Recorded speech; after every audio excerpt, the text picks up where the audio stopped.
All right, everybody, we're heading into our last week of notes, last week of new information for this semester. So today, we're going to be talking about specifically kind of the fighting aspect of World War II and kind of what happened. Not so much the immediate aftermath of the war. We'll get to that more tomorrow, but kind of the downfall of Hitler and that sort of thing. We talked about his rise to power. We talked about the rebirth of Germany, the economic conditions in Germany in the 1920s, which allowed Hitler to gain power. And we talked about the Holocaust last week. So this week we're going to kind of continue into some of these other ideas here. So we'll go ahead and get right into that. All right. So the whole thing begins, the kind of official start of the Second World War is September 1st, 1939, which is the Blitzkrieg on Poland. Now, Blitzkrieg is a term that stands for lightning war, right? It's a quick, fast maneuver to overwhelm an opponent, just like a blitz in football is meant to overwhelm the opponent with uh, an overabundance of force. Uh, the same thing that the Germans do here on Poland is a blitzkrieg. They send a vast amount of their military into Poland. They take it over quickly, and Germany has consolidated more and more power in Europe to now belong to them. They now control Czechoslovakia. They've taken back the Sudetenland and the Rhineland. Austria is allied with them. Um, Italy, of course, is allied with them. They've taken now Poland. They'll take Holland, and ultimately they'll take France. Okay, um, but the Blitzkrieg in Poland is really what signifies in really the beginning of the war and people seeing the awesome military might that Germany has assembled. In fact, in the early first couple of years of the Second World War, the Nazis really seemed like this unstoppable force. They do have more military might and as much industrial capacity as any other country. That's because they are a militaristic nation focused on gaining more land, territory, and doing it through powerful military means. In other words, as a militaristic nation, everything they're producing and going with is geared towards military growth and the glorification of the Nazi cause. So the world is really taking notice as this unstoppable force in Germany, the Nazis, take over every country around them. They go and they take over France easily, right? And then in 1940, you have the Battle of Britain, where the Nazis just go in and bomb the heck out of London and surrounding areas in Britain, hopefully hoping to get England to surrender. Of course, they don't surrender. In fact, this is where Churchill gives, the famous, we never surrender speech and keep calm and carry on and all that stuff. But it was demoralizing to London. It was demoralizing to England, and it took great leadership on the part of Churchill, Winston Churchill, to prevent Britain from crumbling completely. It's also, at this time where we see Churchill really start to push for more help from the United States. In fact, um, he meets privately with Roosevelt on the Atlantic Ocean, and they signed something called the Atlantic Charter.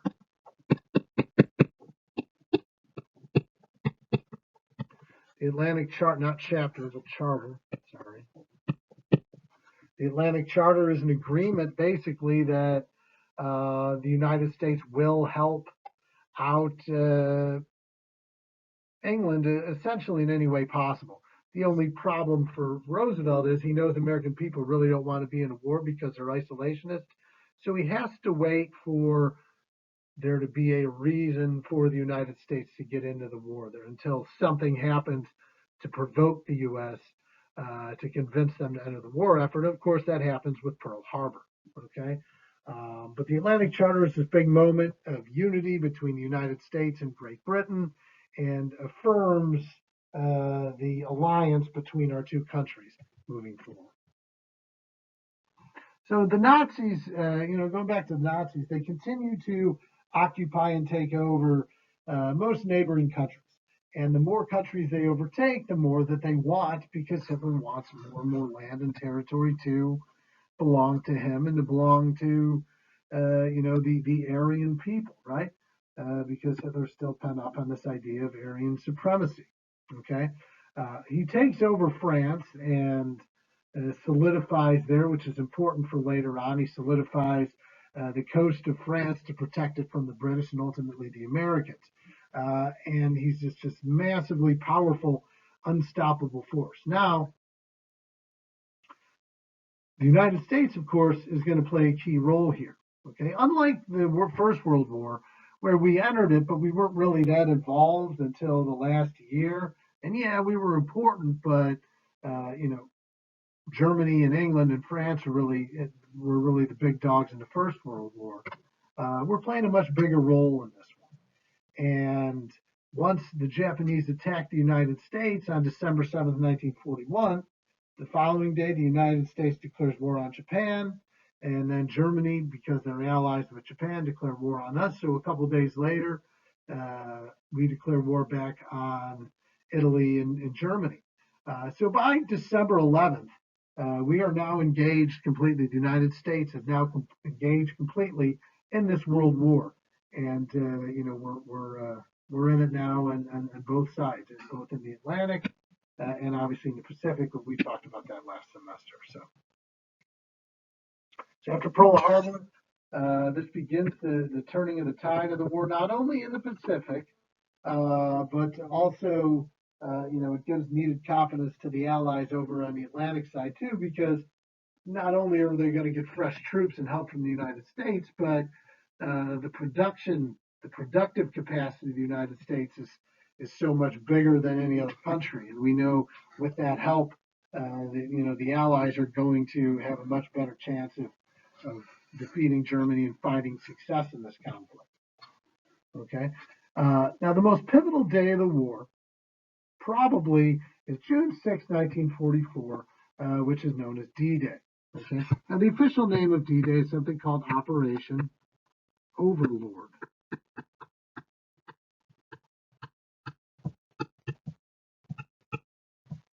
Operation Overlord. And this was the biggest amphibious assault in military history. An amphibious assault is where you invade a country by sea and invade into their nation. Now, the Germans, and I'll show you on a map in a second, the Germans had fortified their positions all along the coast of France. So it was going to be really hard to defeat, Germany here. And this is why this day had to be perfect, right? If D-Day would not have worked, the Allies probably would have lost the war. Okay. In fact, everything had to be perfect. Initially, D-Day was supposed to be June 4th, 1944, but the weather conditions weren't quite right. And we didn't want to drop the paratroopers in like we would the night before D-Day. We didn't want to drop them in under those weather conditions. So we waited another couple days, and June 6th happens. Our overwhelming force manages to break the German fortifications along the coast of France, and we slowly started to push eastward from the west. And there's a confusion. We started to push eastward from the west against Germany, liberating places, Holland, France, other places like that, as we moved eastward, while the Russians, the Soviet Union, from the east started to push west and put the clamp down more and more on Germany. Okay, and that was a pivotal day. There are other big operations that took place as well. The operation in North Africa, Operation Torch, ultimately, this is terrible. I'm sorry. Operation Torch. This was the liberation of North Africa. This is where Patton, General Patton, became really famous, defeating the Germans and the Italians there and pushing them out of North Africa, and then ultimately liberating Italy. Then we were so with Torch being successful, then we had a base further south, and we were able to put the clamp on Germany by moving northward through Italy from the south. So we're coming in on Germany from all directions. But D-Day is the most important day And we would continually kind of to chip away at that German line from that point forward, and would lead us ultimately to victory in the war. There would be difficult times along the way. The Battle of the Bulge was a really pivotal moment around late December, early January 1944-45. That took a lot, but once the Battle of the Bulge was over and the Allies were victorious in that, it was only a matter of time before the Nazis were going to crumble.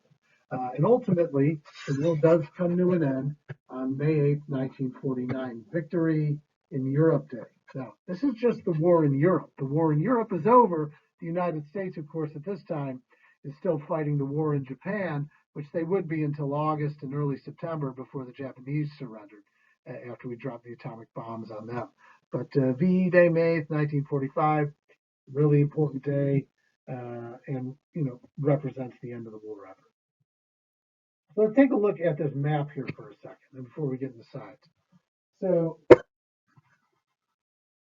the Germans had kind of fortified the beaches here along France, and of course the Germans had also invaded Soviet Union, which turned out to be a big mistake. So the Soviets are pushing back from the east, while the Allies, Britain and U.S. mostly, come from Britain and beat through the German walls here in,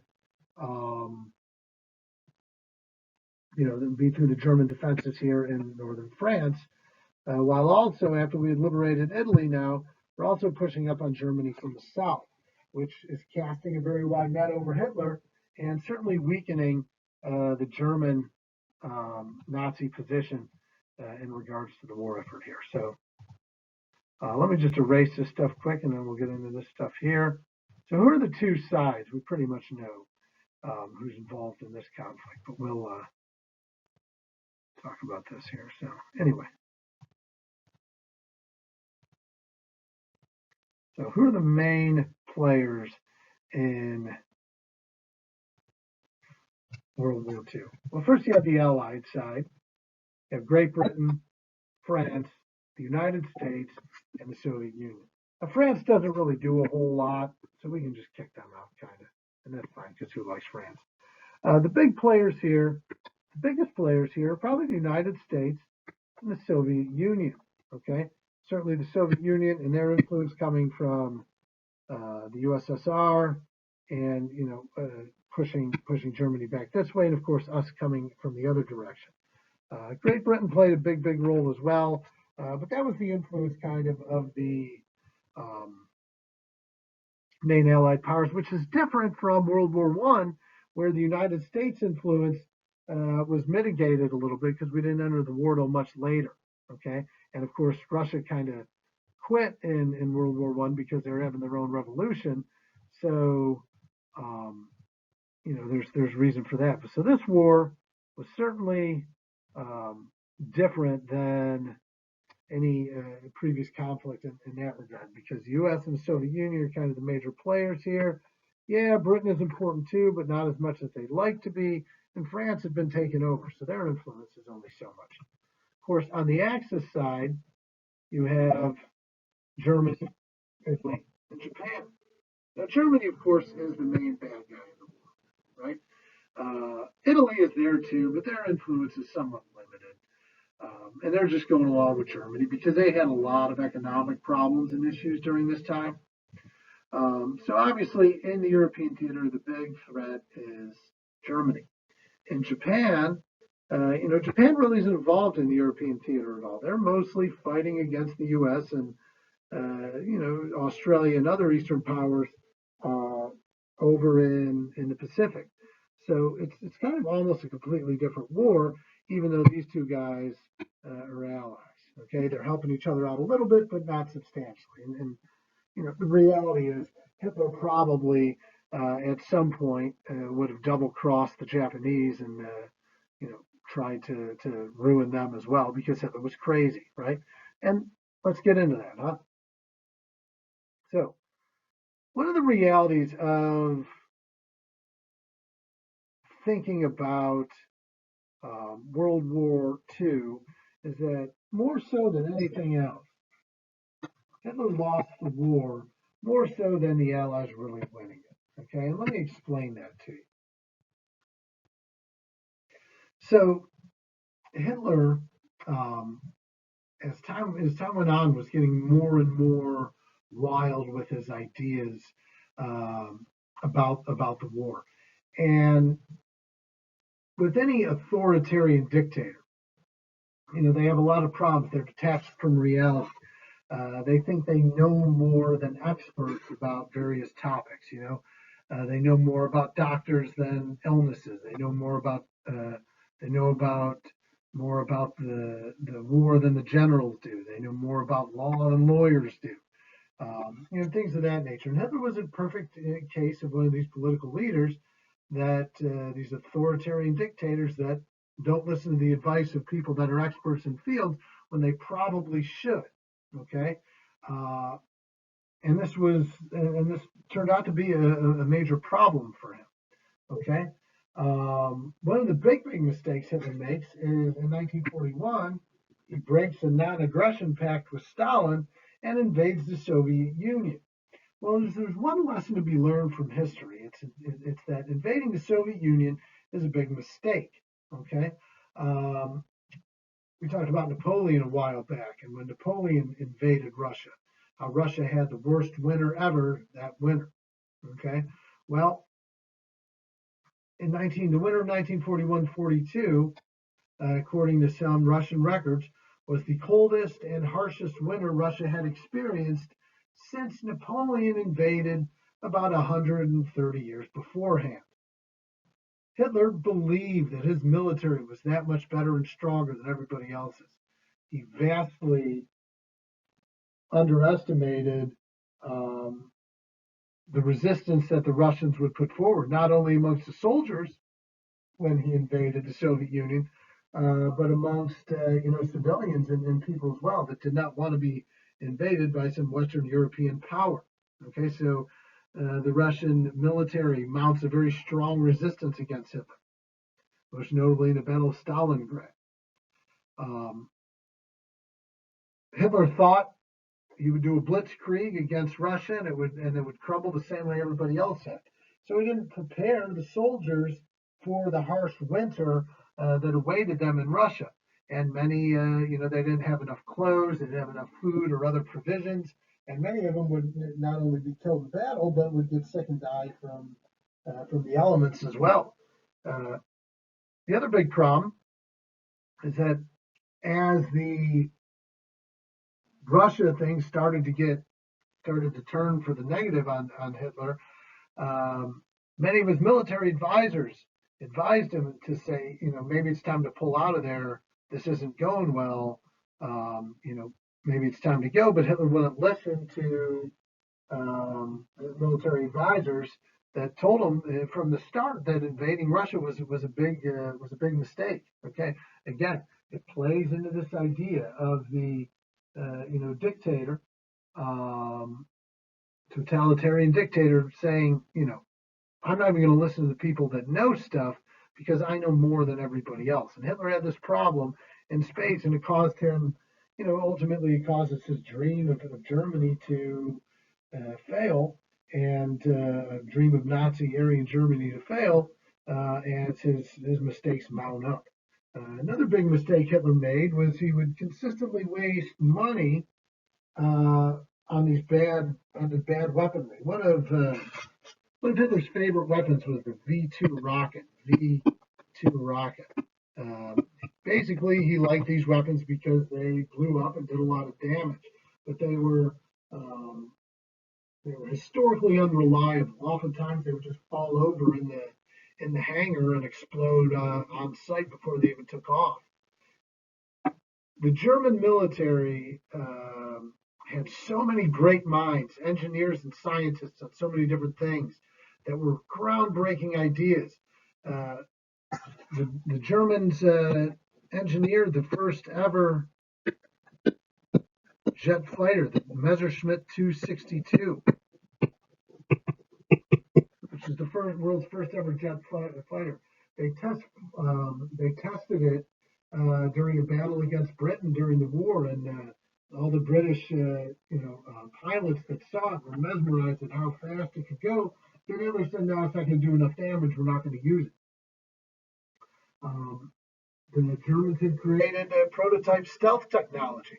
This wouldn't be perfected in the United States until the 1980s. Okay, the Germans were way ahead with that. Um, Atomic technology was being worked on by the Germans. Fortunately, a lot of these scientists defected to the United States because, God knows what would happen if Hitler had his hands on this sort of weaponry, right? But they had and that and many other ideas and things that were really ahead of their time. But Hitler was unwilling to and unwavering to want to try to use these other weapons because he was more interested in the things that were going to do the most damage, like these V-2 rockets, even though they were historically unreliable and not very good. Um, Another big problem for Hitler uh, is that he got crazier and crazier as time went on. When when totalitarian dictators, let me see, just clean this up a bit. When totalitarian dictators don't get the things they want, or things don't turn out the way they want, they blame other people, right? And Hitler is a man who was consumed by hatred, okay? Hatred of Jews, hatred of anybody who disagreed with him, things like that. So his decision making became increasingly ineffective as time went on. So Hitler's, when the war starts to go south, it's the general's fault. They're not doing their job. His advisors aren't advising him correctly. It's the Jews' fault because have somehow corrupted, this war effort. Hitler goes on to start to play, these blaming games where it's always somebody else's responsibility, somebody else's fault, and um, this certainly negatively impacts his decision making abilities. As he becomes more and more desperate in the war effort, the things he decides to do are crazier and crazier and less successful. So, for Hitler, the only solution is to take his own life. And on April 30th, 1945, he goes to his bunker, which is like his hiding place, realizing the war is lost and there's no hope for his dream of an Aryan nation. He takes his own life. He goes with his longtime girlfriend, lover, Eva Braun. She takes a cyanide pill and dies quickly, and Hitler used a gun and took his own life with a gun. The war is over. In Europe anyway. About a week later, May 8th, of course, is VE Day. Um, Germany is thrown into shambles now with the loss of the Fuhrer of Hitler, and that's the end of the European theater in World War II. So we will stop there for today, folks. Thanks for listening, and we'll have one more set of notes tomorrow, folks, and that'll be it. So, all right, thanks.